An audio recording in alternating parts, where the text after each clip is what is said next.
Paycheck is not what weighs in the mind of a Cape Cod father. He tells our Crystal Haynes that if the government shutdown continues... The agencies affected by the shutdown, the National Institutes of Health, and that has interrupted some vital clinical trials for hundreds of patients facing life-threatening illnesses, including many children. Hi, my name's Bill Finn, Jr., and I'm here with my dad, Bill Finn, Sr. Our brother was diagnosed with bioduct cancer about over a year ago. His chemotherapy wasn't working and he was able to go on the trial drugs. And as a result of the government shutdown, the day he was supposed to start that new drug, he wasn't allowed to. Hi, my name's Greg MacCurtain. This is my wife Heidi and our beautiful daughter Abigail, affectionately called Abby. At 10 months of age, Abby was diagnosed with Leigh disease, which is a form of mitochondrial disease. Unfortunately, it's a terminal disease that is progressive in nature. We were told that there was really no treatment. There's certainly no cure. Up about a year and a half ago, a new drug study came out that was called Epi 743.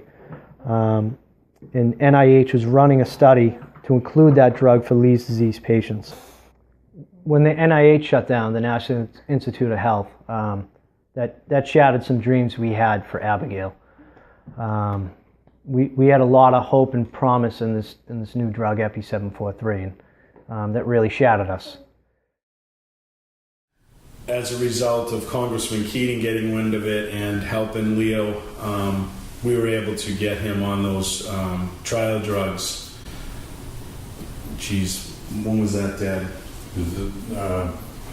I forget what day they shut down, but it was only 3 days after the government shut down that Bill had it released. And there was somewhere between 150 and 300 people besides Leo that got the drugs.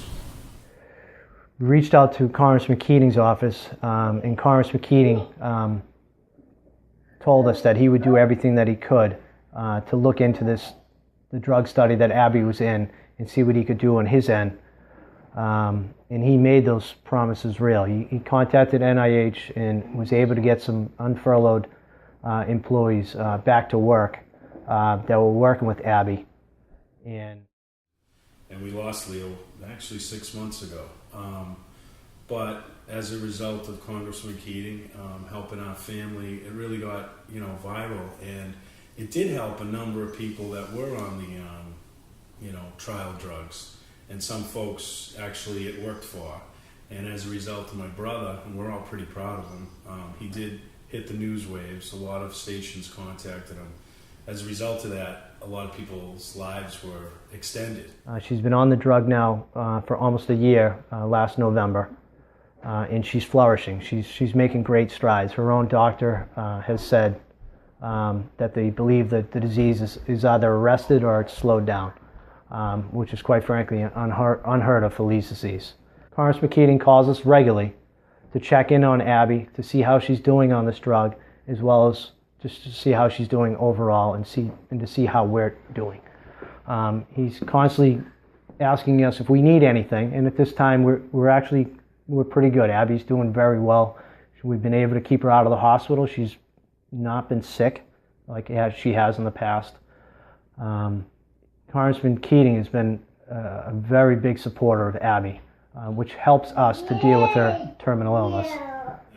Everybody talks about their congressman and what they do for you, and I said in a letter not too long ago that it's a lot of lip service, and Congressman Keating took action, and to us it really he became a friend of the family, which to me speaks volumes. The fact that he took it personal and continued to hang around after, and still does. Yeah, and talks to Dad. Yeah. And can't say enough about him. It just, he did more than we ever expected.